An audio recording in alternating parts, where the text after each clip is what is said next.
Hello viewers, we'll be going over WTI crude oil. In this video, we'll be going over the day-by-day probability model, how we find the models, and the forecast model for WTI crude oil. So back to the technical analysis. Today we're up 1.9% on the 1 hour chart. We are nearing overbought RSI. As for the 4 hour chart, we are also nearing overbought RSI as well. We start to see a convergence in play on the 4 hour MACD. If we expand out to the daily chart, we start to see a convergence in play as well. The convergence was made back in February 12th, and now we start to see a convergence between the 9-day moving average and 18-day moving average, the purple line and the 9-day blue line.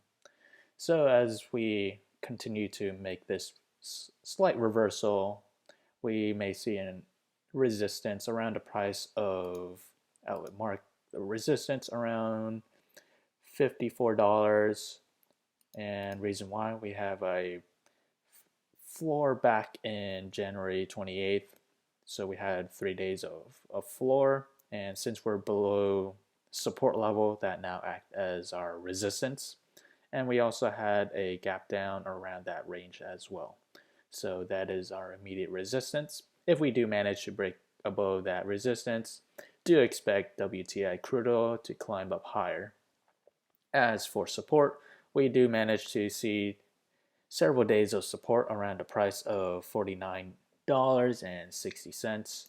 So that is our immediate support if we do manage to make a reversal and head down lower.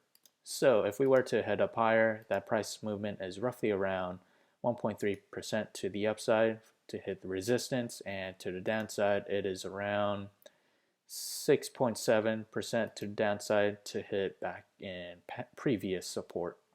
So back to the day-by-day probability model. As the day progresses to the 7th day, we see a slight favor to the upside. So what we have here on we have 25% chance for WTI crude oil to climb between 0 to 5%. And on the extreme case, we do have a 50% chance for WTI crude oil climbing between 5 to 10%.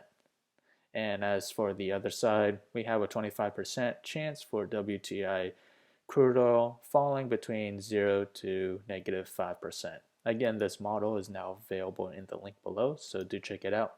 So let's head back to the day-by-day forecast for WTI. So we have 1 day out, 2 days out, 3 days out, 4 days out, 5 days out, 6 days out, and 7 days out.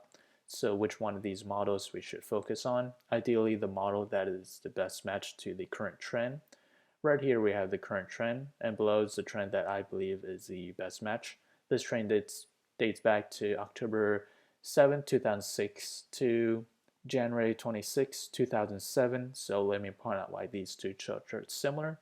So what we have here in the current trend, we start off at the bottom Bollinger Band, and then next we proceeded to touch the upper Bollinger Band. Afterwards, we managed to proceed to average down lower below the middle Bollinger Band. So we have those price action there. And finally, we have it touch back to the middle Bollinger Band right towards the very end. So we have those points there.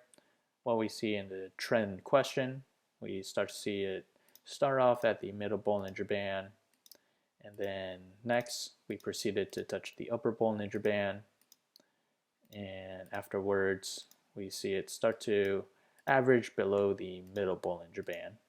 So we have those price trend right there, and finally we have it revert back to the mean at the middle Bollinger Band. So we have those points right there. So we have about 1, 2, 3, 4 points. We also have 1, 2, 3, 4 points. So there's reason to believe if the trends and patterns are the same, the outcome and forecast should be fairly the same. So the model that we just examined was October 27th, 2006 to January 26, 2007. So back then, WTI crude oil continued to climb higher around 5.9%. So if we head back to the day-by-day probability model, It coincides with this standard deviation of 50% between 5 to 10% up for WTI. Again, this model is now available in the link below, so do check it out. If you enjoyed this content, feel free to like, comment, subscribe, and thank you for watching.